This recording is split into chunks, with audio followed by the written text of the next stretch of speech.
$28,841,673,978,652.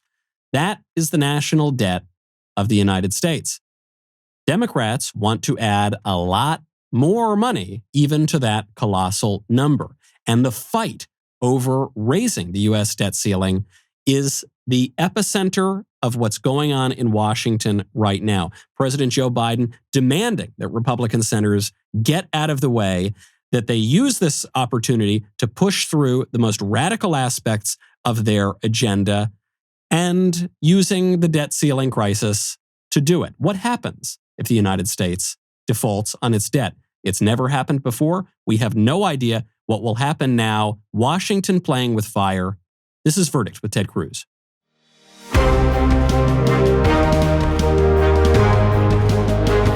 Welcome back to Verdict with Ted Cruz. I'm Michael Knowles, and I have a whole lot of questions here. Senator, we'll get right into it. Very simply, I hate to ask a stupid question, but I pay a lot of attention to these things, even I don't quite understand what this is. What is the debt ceiling? Why does the debt ceiling matter? Why do the debt ceiling fights come up every few years? And what happens if we do not raise the debt ceiling and default on our debt? Well, probably the easiest way to think about it is like it's the limit on your credit card. The debt ceiling is the cap on how much money the federal government can pass. And it's a statutory limit that's passed into law that limits how much the United States government can borrow. Just like if you have a credit card that has a $10,000 limit, you can't borrow $11,000. And if you want to borrow more than $10,000, you have to get on the phone and try to ask them to raise it to 15 or raise it to 20. That's the same principle as the debt ceiling. It is a tool designed to try to force Congress to confront spending and to rein in out of control spending and out of control debt. And the debt ceiling expired on July 31st, the end of July. Now, the Department of Treasury has the ability to kind of push the date when the U.S. needs to borrow back a couple of months. It's called using extraordinary measures. And so Janet Yellen, the Treasury Secretary, is able to delay the date to sometime to mid to late October. But if the debt ceiling is not raised, then the United States government cannot continue to borrow money. And so that puts pressure on Washington. We're right now in the middle of a battle because of two things. Number one, Chuck Schumer and the Democrats have the total and complete ability to raise the debt ceiling on their own. So Democrats control the Senate. Democrats control the House. Democrats control the White House. There's a process called budget reconciliation. We've talked about that quite a bit on this podcast. Budget reconciliation is the process that comes from the Budget Act of 1974.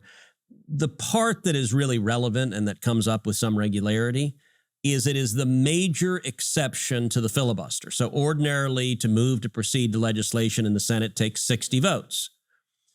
Under budget reconciliation, it only takes 50.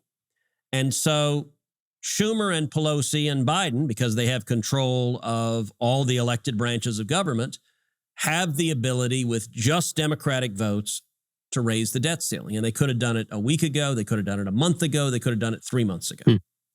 So what's happening? Schumer and the Democrats are nervous. And they're nervous because the Democrats are in the middle of a massive spending spree.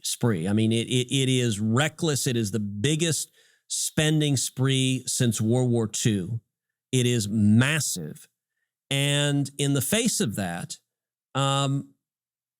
Democrats don't want to vote for the debt to pay for their trillions in new spending. So what Schumer is doing instead is he keeps bringing up the debt ceiling in a legislative vehicle that requires 60 votes. So he doesn't want to use reconciliation, which he can, and there's nothing Republicans can do to stop him from using reconciliation, but he wants to bring it up through a vehicle that requires 60 votes. Why? Because he wants 10 Republicans to vote for raising the debt ceiling. He doesn't want it to be just Democrats who own their trillions in debt. What's amazing about that explanation, which I think spells it out pretty well, is it's the opposite of what we're being told in the media. What we're being told in the media is that Republicans who are fanatical about spending and they're neurotic about not raising the debt ceiling or they're opportunistic or they're cynical, they are holding America's good credit hostage because they don't want to vote for this thing. But what you're saying is, actually, Chuck Schumer could pass this tomorrow. So it's really Chuck Schumer and the Democrats who are holding this hostage and who are drawing this out and making a big spectacle of it. What happens just at a practical level? I guess we're kind of dealing with a crystal ball here because it's never happened before. But what would happen if we just defaulted on our debt? It would be a catastrophic impact in the market. It would cause the stock market to tumble. It would cause bonds to tumble. It would cause the credit rating of the United States to be downgraded. The cascading effects could be enormous. It would be wildly irresponsible. No rational person wants to see the United States default on its debt. America pays our debt. And I gotta say, it's worth stopping and reflecting at what a wildly different position we are in today versus 2014. And if I can take us back to the Wayback Machine to 2014. So 2014 was my second year in the Senate, so I was still a freshman and a newbie. And the single biggest fight I have had in 9 years in the Senate occurred on the debt ceiling, occurred on this issue. And it's, as you know, I've written 2 books. Last year I wrote One Vote Away about the Supreme Court. Great book, go buy it. But the first book I wrote was called A Time for Truth. And A Time for Truth was my life story. I wrote it in 2015. The opening chapter of my first book, A Time for Truth, is entitled Mendacity.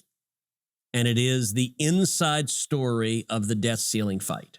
So let's go back to 2014. 2014, Democrats controlled the Senate. It was Harry Reid instead of Chuck Schumer, who was the majority leader. Republicans controlled the House. Barack Obama was president. And there was another debt ceiling coming up.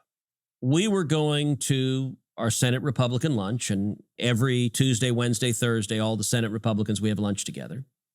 And at one of the lunches, Mitch McConnell, who was the minority leader at the time, he stood up and he said, "I've got a great plan. I want all of us to unanimously consent to lower the threshold for Harry Reid to raise the debt ceiling from 60 votes to 50 votes. Now, in the Senate, you can do pretty much anything by unanimous consent, but unanimous consent, as the name suggests, takes all 100 senators agreeing. So Mitch said, I want all of us to unanimously consent to lower the threshold for Harry Reid from 60 vote to 50 votes. And the beauty of it is, once we do that, we can all vote no. The Democrats can all vote yes, and we can all tell our constituents at home we voted no on the thing we just consented to allow happen. And I was sitting there, I was frankly expecting leadership to come up with some sort of kind of lame and tepid strategy. It had not occurred to me that their strategy was absolute and total capitulation from the outset.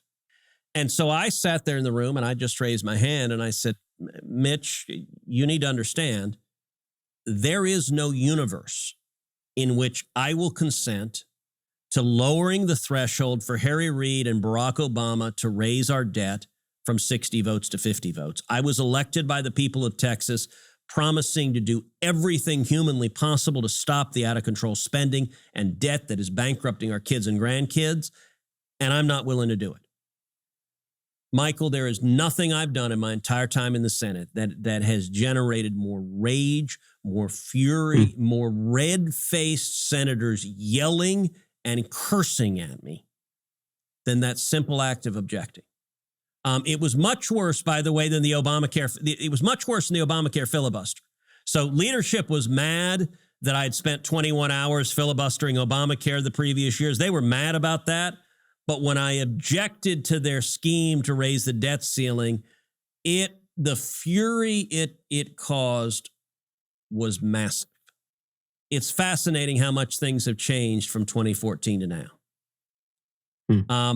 In 2014, Republican leadership carpet-bombed me, attacked me, planted editorials criticizing me. So, for example, the Wall Street Journal which, by the way, when Republican leadership is mad at you, the editorial page of the Wall Street Journal is their preferred whipping post. And it's where they take you out, and it comes straight from Republican leadership. They go to the Journal.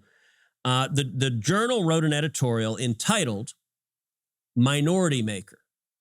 And it said, Cruz is going to ensure that Republicans remain in the minority in the Senate forever, and that Harry Reid remains majority leader because he is fighting and objecting on the debt ceiling.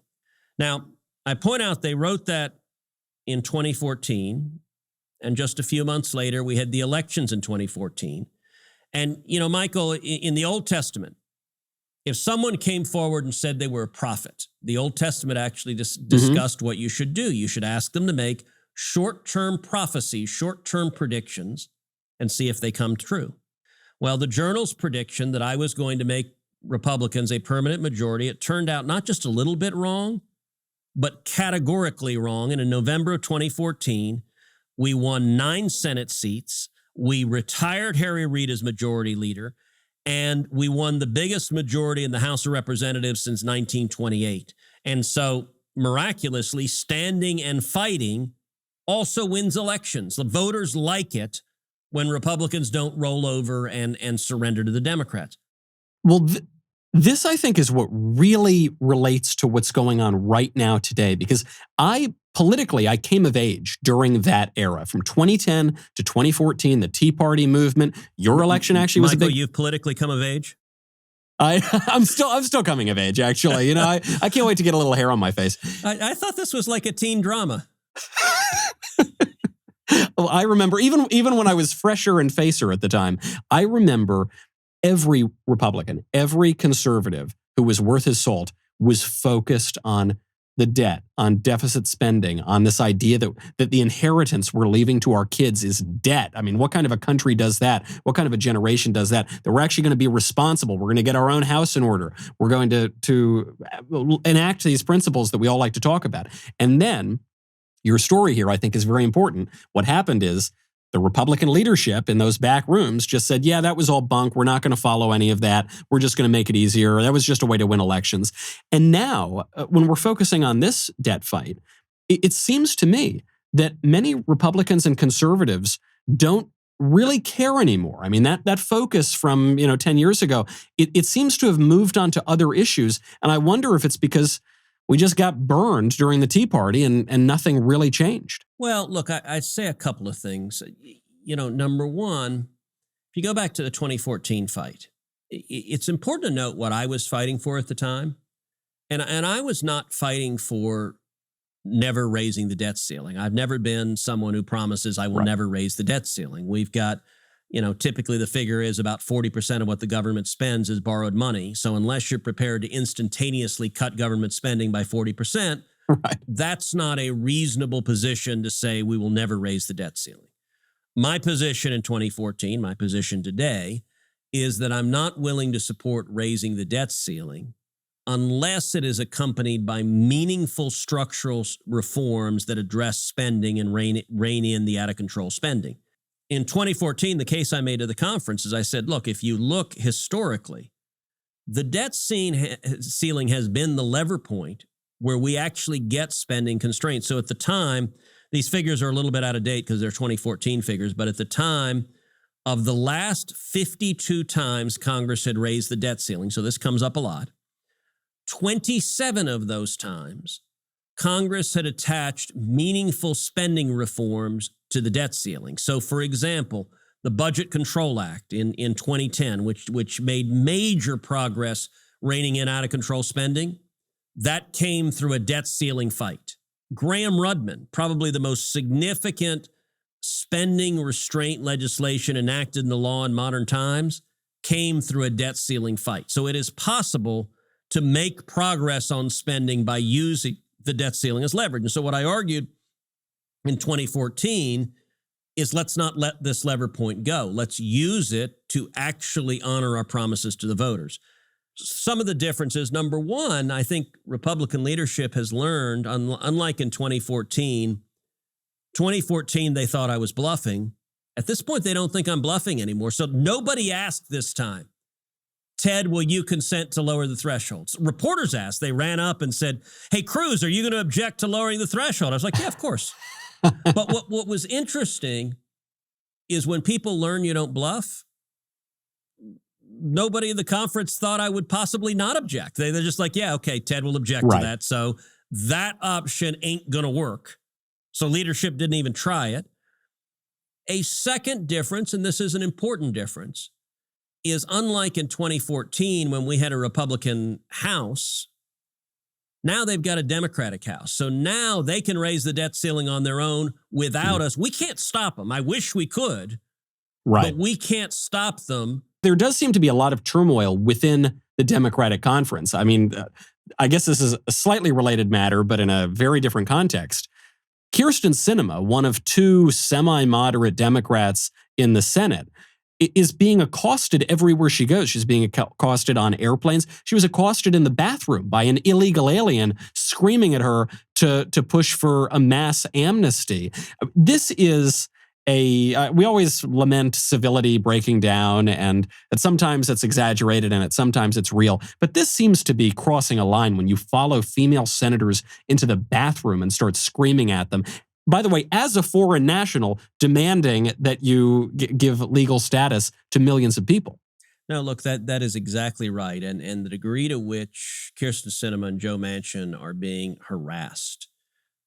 You look at Sinema and these left-wing activists, that she teaches a university class in Arizona, and they followed her into her class. They harassed her class, and then they followed her from her class into the restroom. She went into the stall to use the restroom, and they sat there filming it, and berating her. And by the way, they were so proud of what they were doing. They were filming doing it. As you noted, they also harassed her on the airplane. They harassed her in the airport. And I got to say, yesterday, there was really something shameful because Joe Biden was asked about it. And he just said, it's part of the process. What utter crap. I mean, that was an opportunity for Biden to show some leadership and say, no, you don't harass someone and chase them into the ladies' room. That is not the way people behave in a civilized democracy. But the left is so angry that they believe intimidation and threats are an appropriate way of behaving. And right now, they are trying to rain the nastiest pressure imaginable down on Sinema and Manchin to pressure them to flip their votes. At least so far, they haven't. This is on the big Bernie Sanders $3.5 trillion socialist budget. Right now, Manchin and Sinema are saying they're not going to support it, that it's too big and it's too irresponsible. And the left is furious. Well, Senator, I do have to ask you, though, I can't believe that I'm giving Joe Biden the benefit of the doubt. It feels very unnatural to me, but I do want to ask if he's got a point. Biden says if you're in public life, you're going to get accosted. People are going to yell at you. And it does happen to a lot of people. So to what degree is this historic incivility that we're seeing, not just with Sinema, but in recent years, even on, say, both sides of the aisle? And to what degree is this just business as usual? Look, it actually is markedly different. In the last couple of years, when Donald Trump got elected, the left lost their mind. He broke them. Their brains are broken. And I can tell you it is very, very different serving in public office. Look, I've been in some contentious battles, but it's only been the last couple of years. Remember, a couple of years ago, Heidi and I were at a restaurant in D.C. and a group of screaming, angry anarchists came in, harassed us. We had to leave the restaurant because we didn't want to disturb the other people who were having dinner. And they chased us down the street and into a dark alley. I mean, it had the potential of being a very dangerous gathering. It was a dozen angry leftists with Heidi and me, and it was threatening and serious. Rand Paul and his wife, Kelly Paul, the Black Lives Matter protesters, when Trump gave his speech at the White House during the RNC convention, they were scared for their lives. They had police officers that were fighting back what was close to a riot, and Rand and Kelly both were frightened that they were going to be seriously injured, if not worse. This has all gotten nastier than it used to be. I can tell you in 9 years I've been in the Senate, For 8 of them, I never had a protest at my house. In the last year or so, I've had probably 25 or 30. Wow. We now have 24-hour security at the house, which we have to do because the protesters have gotten so nasty. They have showed up at 5 in the morning, banging pots, shining flashlights in the windows of our neighbors, including neighbors who have little children, screaming profanities, dropping the F-bomb at 5 in the morning, designed to wake people up and harass them. And so what is happening to Sinema, by the way, Manchin, when he's in D.C., he lives on a houseboat, and he had protesters row their kayaks up to his houseboat and engage with him at his houseboat. This is a far nastier form of engagement than used to be typical. And I think it is, as a result of Trump's presidency, the left they convince themselves he's Adolf Hitler. And so all rage and fury is justified in opposition to someone who they hate so much. You know, it's an interesting case study. I mean, I'm sorry that you're going through it, but you are kind of an interesting case study here because you were outspoken. You were something of a firebrand the minute you got to the Senate. So it's not as though they ignored you just because you were a wallflower and then later on they started going after you. I mean, you going back to 2013, 2014. Yeah, this never happened. In 2013, 2014, this never happened. Yeah. So something clearly has changed. And, you know, I mentioned, to try to sound nice and open-minded, I said that there is incivility on both sides of the aisle, but we really should not make a comparison here. When you have Maxine Waters saying, go get up in their face, go shout at them in public, meaning Republicans, when you have Hillary Clinton saying you can't be civil with your opponents, when you've got the sitting vice president now, Kamala Harris, bailing out rioters and looters, that is a very different thing than what the Republicans are doing. But the Republicans are being uncivil as well, though much less violent. And this is the way they're being uncivil is they're chanting, according to the news report, "Let's go, Brandon." Senator, can you explain that to me? Well, it's an amazing phenomenon that seems to be occurring at college football games across the country. And it appears to be spontaneous, but very large groups of people are chanting expletives at Joe Biden. And in particular, they're chanting F Joe Biden, but they're not abbreviating it. And it's a fairly remarkable thing that seems to be springing up. And the story you're telling is there was a NASCAR race a couple of days ago, and the winner of the race whose name was Brandon, was being interviewed, and the crowd behind him is yelling loudly, F Joe Biden, in clear and very distinct words. And the NBC interviewer who is interviewing him says, "Oh, the crowd's so excited. You can hear them chanting, 'Let's go, Brandon.'" And if you just watch the clip, that is not what they're chanting. In her defense, NASCAR races are loud. Maybe she had headphones on. Maybe she couldn't hear. Or maybe it was one of the more remarkable examples of fake news. I did tweet and asked, is NBC News going to issue a correction? Because I'm quite confident they were not chanting "Let's go, Brandon." And it's now become a thing. In fact, the Daily Wire I saw is selling "Let's go, Brandon" shirts. I got to admit, I was awfully tempted to have Verdict just steal the idea and do the same thing. We may put a "Let's go, Brandon" shirt on our cactus friend. I find it in the world of fake news, it was a pretty remarkable moment. It was. What was so shocking about the whole thing is there are a great many people in this country who believe that Brandon should go himself. Let's put it that way. And so obviously there is something of a popular uprising here, especially when people are rowdy at games and things like that. And it's the gaslighting, I think, that got people, that the media would tell you, no, don't believe your lying eyes, don't believe your lying ears. And even, you know, this ties into something probably a little more urgent and serious to people. By the way, a quick story I'll tell you on that. So when I first ran for Senate in 2012, my opponent was David Dewhurst, and he was the lieutenant governor of Texas. He was worth about $200 million. He was viewed as unstoppable and unbeatable. He had universal name ID. I was at 2%. Nobody had ever heard of me. I didn't have any money. I didn't have a prayer. And there was a moment really when everything flipped. So the primary, neither of us got 50%. And on primary night, he got 44%, I got 34%, which shocked people. Because no one got 50, we went to a runoff. And in between the primary and the runoff was the Texas State Convention. About 15,000 activists from all across Texas. It's the largest Republican convention in the country other than the National Republican Convention. And Rick Perry, who was a friend, but in that race, Rick Perry had endorsed David Dewhurst, and he was there speaking. And he said in his speech, and he was speaking the day before I was going to speak, he said, everyone should vote for David Dewhurst for Senate. And the entire convention erupted in boos, loud, angry boos. And it was sort of it was a wild moment because at that point, all of our supporters felt they were alone. Like this Cruz character has no prayer. Nobody else is voting for him. You can't win. And like each of the activists looked and holy cow, everyone else was booing. Well, afterwards, Rick Perry did a press conference where reporters asked, wow, the whole convention booed you when you said David Dewhurst's name. And Perry, to his credit, he said, no. They were not saying boo.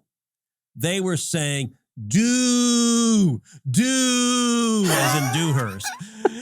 And that was pretty damn funny. I mean, I was like, okay, it's not true, but that's a pretty clever. That's thinking on your feet, though. That is thinking, yes, Dewhurst.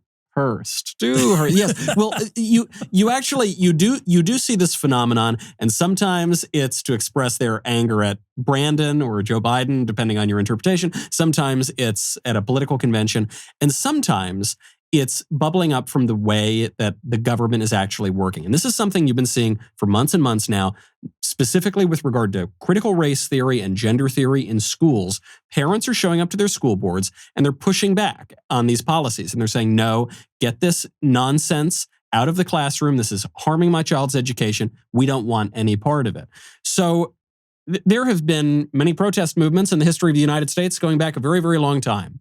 Very recently, we had a protest movement last year, the BLM and Antifa riots, which often turned violent and resulted in lots of people dying and lots of businesses being torn down and places being set on fire. And we were told those were mostly peaceful protests. Well, now we are hearing from the Attorney General of the United States, Merrick Garland, that the parents who were showing up to protest radical gender theory in kindergarten classrooms are very possibly domestic terrorists. A memorandum just went out, the Attorney General instructing the DOJ to watch the disturbing spike in harassment, intimidation, and threats against school administrators, board members, teachers, and staff who participate in the vital work of running our nation's public schools. The department takes these incidents seriously and is committed to using its authority and resources to counter them.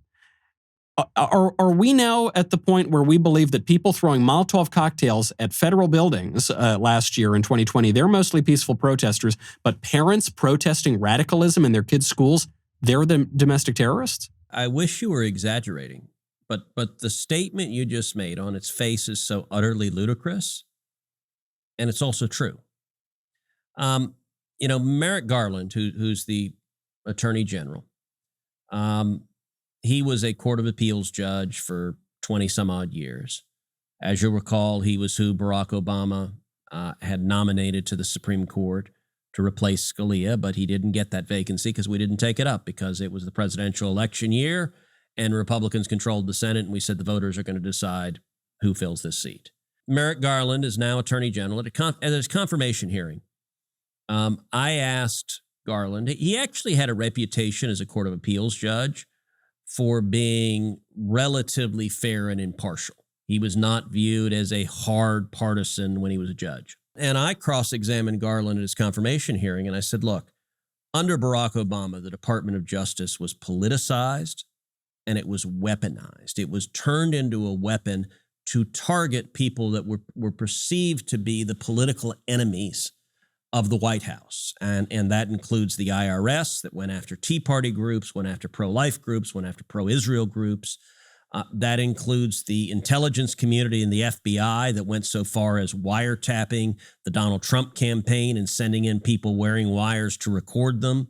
And I asked Merrick Garland, will you commit, if you're confirmed, not to use the Department of Justice as a partisan weapon to attack the other side? And he made that commitment. He said he would not. That memo you're holding is really disturbing because I think he has been breaking that promise almost from the moment he got there. But that memo is the clearest example of it. So, look, we're seeing a phenomenal example of democracy in action in that parents are rising up at school board meetings and expressing dismay over critical race theory that's being taught in schools, that our kids are being taught lies. They're being taught that America is fundamentally racist. They're being taught that all whites are racist. They're being taught that the entire history of America is a history of oppression, and these lies are dividing kids based on racial lines. And parents are upset about that. They don't like it, and so they're going to their school boards and saying, don't teach this garbage to our kids. That's actually how our democratic process is supposed to work, that elected officials are supposed to be accountable to the voters.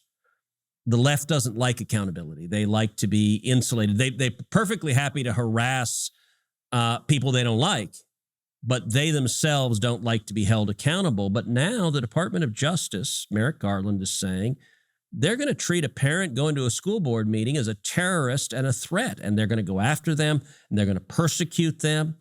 And this is absurd. It is a ridiculous abuse of power.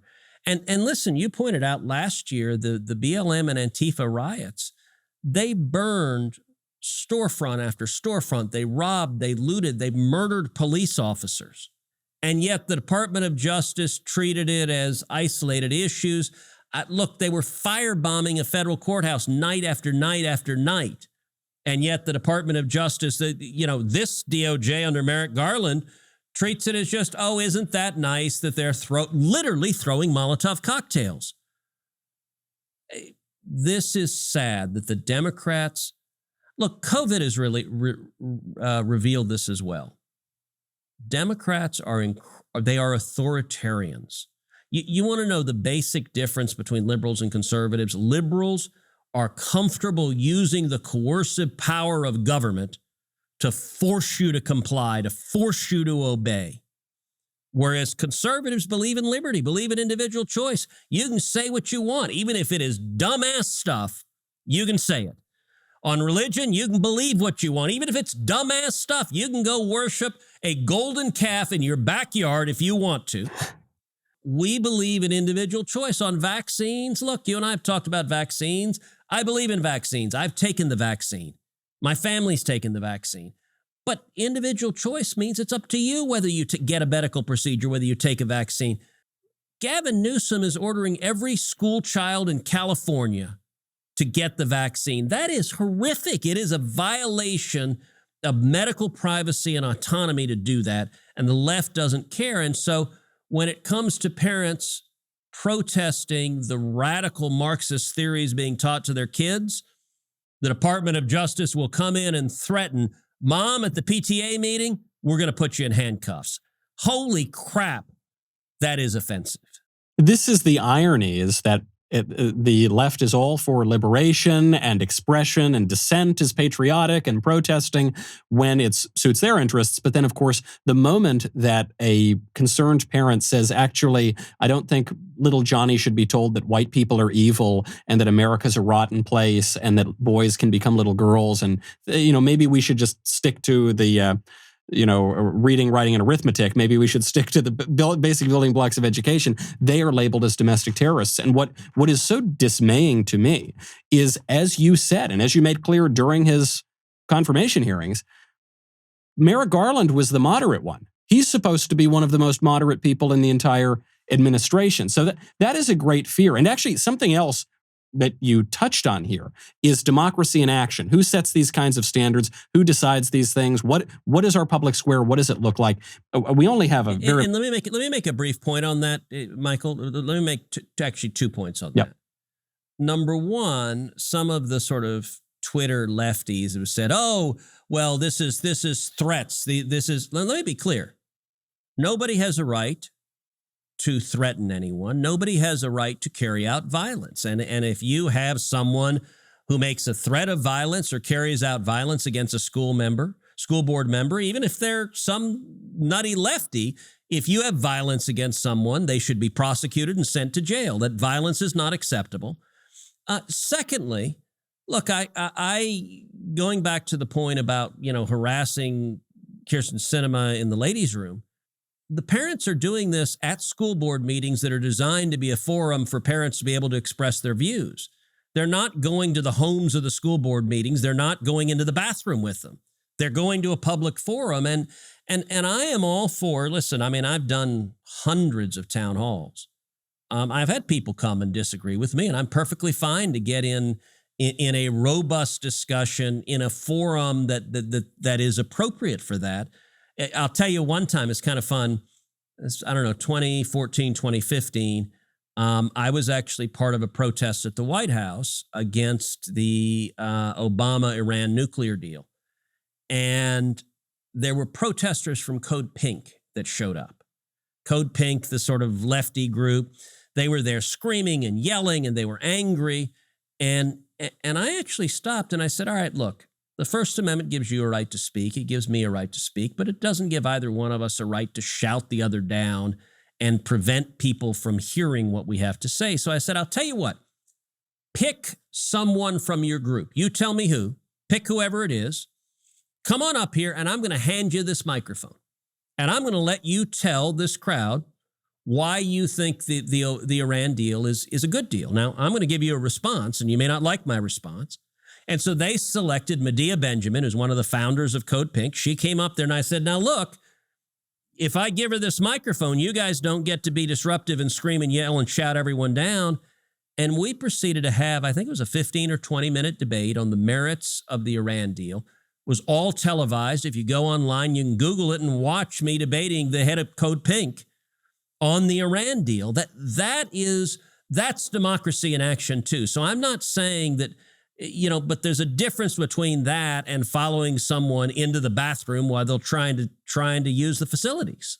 Right. And this actually ties in pretty directly as we think of the way our public square has changed. Now, so many of these debates happen on social media. And as big tech companies get more and more and more power, They seem to be controlling speech in the republic. And if you control speech in a republic, you basically control the whole thing. The way we govern each other is that we persuade one another and deliberate and debate. There is a story here, and I know, as always, I'm running late and we've only got a little bit of time left, but I really want to touch on it because you were there. You actually saw it firsthand.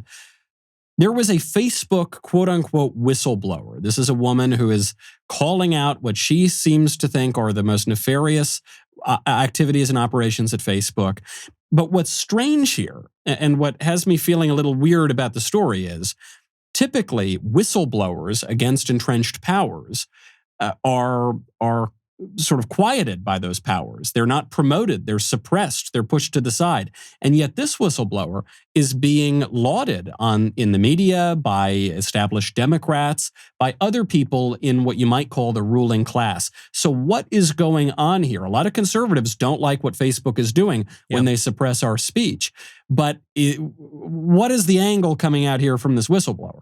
So there are two things that are going on, two major concerns about Facebook, and this so-called whistleblower is at the intersection of them both. The first thing that is going on is that Facebook has a practice of targeting children, and in particular, teenage girls. And Instagram, which Facebook owns, the algorithm is designed to appeal to teenage girls, but also to reinforce very negative trends with teenage girls. So, for example, body image problems and eating disorders and suicidal tendencies. The algorithm feeds all of that. And you don't have to take my word for it. You can actually take Facebook's word for it. So the Wall Street Journal a couple of weeks ago broke a bombshell story that Facebook conducted its own research on what is the effect of our product on kids and their marketing to kids. And they concluded that teenage girls in particular, Instagram was really toxic. And British girls, 13% said they had gotten their suicidal ideas from Instagram. American girls, 6% of them said they had gotten their suicidal ideas from Instagram. And so Facebook had this research, which was handed over to the Wall Street Journal, and the Wall Street Journal reported on it. We've had now 3 hearings in the last couple of weeks in the Senate. I participated in all of them with Facebook witnesses. The Facebook witnesses have been terrible. They're essentially giving the Sergeant Schultz defense. I hear nothing, I see nothing from Hogan Heroes, a show before you were born, Michael, right. but a great show. Before I was a glint in my father's eye, yeah. But I used to watch it as a little kid with my dad. Hogan's Heroes was awesome. So their defense, so I've asked, there were 2 witnesses from Facebook the last 2 weeks. I've asked them, number 1, is this research true? They say, well, no, it's out of context. I said, great, what's the context? Oh, no, we won't release the research. We're not going to tell you what the research says, but we don't like what the Journal reported. And I said, okay, the Journal reported Mark Zuckerberg personally reviewed this research. Is that true? 2 senior Facebook witnesses, I don't know what Zuckerberg knows. Who knows? No, we're not going to say anything about what Zuckerberg knew. I asked another follow-up, which is, has Facebook quantified how many teenage girls have taken their lives because of your product? Facebook witnesses refused to answer that question. And I asked the natural follow-up, okay, you got research telling you that your product is hurting children. What'd you do to fix it? What changes did you implement to fix this problem? And the short answer is the Facebook witnesses said, nothing. We didn't do a damn thing. So this week, the so-called whistleblower, who had been an employee at Facebook, was testifying. I asked her the same questions. She was actually much more cooperative in the questions. She said, yes, that's what the research said. She said, yes, Zuckerberg was aware of it. She didn't know if they'd quantify how many teenage girls had taken their lives because of Facebook's product. But in terms of what they did to change it, she said not a damn thing. In fact, she watched the testimony of the previous 2 Facebook witnesses. She said it was amazing when you asked them that question. She assumed they'd come out with a 5-point plan. We did the following 5 things in response to it, which sort of anyone you would think, if you got a report that you were marketing a product that was killing children, you would think you would say, all right, how can we change this so that doesn't happen? She confirmed Facebook didn't do anything. So on that, the hearing we had today, there was actually bipartisan concern about that. Both Republicans and Democrats, nobody's defending Facebook in what it's doing to teenage girls. And the analogy that most frequently gets invoked is the tobacco companies. When the tobacco companies, Joe Camel, when they marketed to kids to try to get them addicted to cigarettes as young teenagers so they would be lifelong customers, Facebook is kind of falling into the same category of deliberately engaging in business practices that hurt kids. That's category 1. Category 2 is political censorship, and we've talked a ton on this podcast about political censorship. In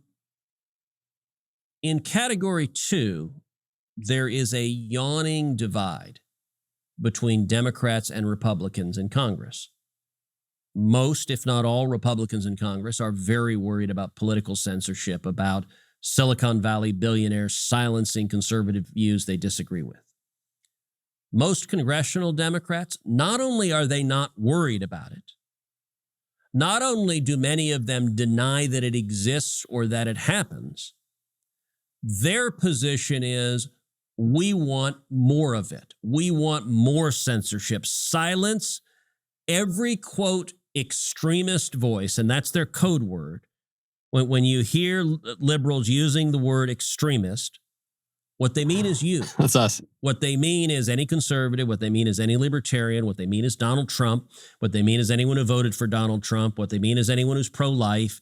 What they mean is anyone who believes that there are 2 genders. All of that they believe is extremist, and they want social media to silence it all. And so the hearing today, and listen, my sense of this whistleblower is that she's very much politically on the left. So she wants Facebook to censor even more. So on that component, yes, the media, and yes, Democrats are jumping on this whistleblower because they're trying to use her testimony to further their preferred political outcome, which is for Facebook to censor every conservative view so that the only view anyone is allowed to express is the left-wing view.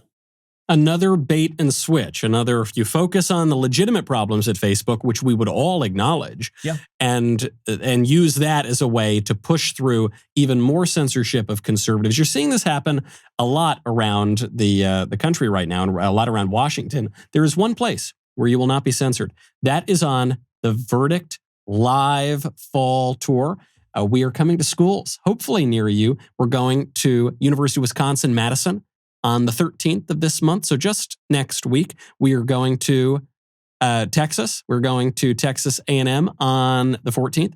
It's going to be a great deal of fun. I can't wait to see everybody there. We've got more schools that are going to be announced, but get ready. So, Michael, where can they get their tickets? How can they go if they want to come see either University of Wisconsin-Madison or Texas A&M? How can they come see Verdict live? You've got to go to YAF.org. That is the Young America's Foundation partnering up with us for this fall tour. Head on over there, click on the tour, click on your school. You can go get all of the information there. It's going to be me. It's going to be Senator Cruz. It is going to be our trusty cactus friend. We didn't get time for the mailbag. Don't worry, we're going to have a whole lot of time for the mailbag in person with all of you. You can also stream the events live. You can do that on the Young America's Foundation, YAF, or Verdict YouTube channels. We can't wait to see everybody in person. But for now, Senator, we have to say goodbye. I'm Michael Knowles. This is Verdict with Ted Cruz.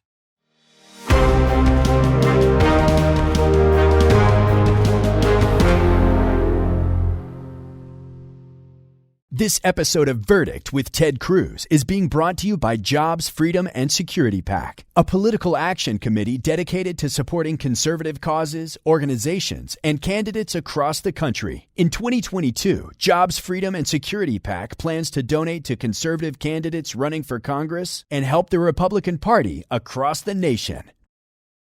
If you like this video, you should click the like button, and then you should subscribe, and you should ring the bell, and you will never miss another video.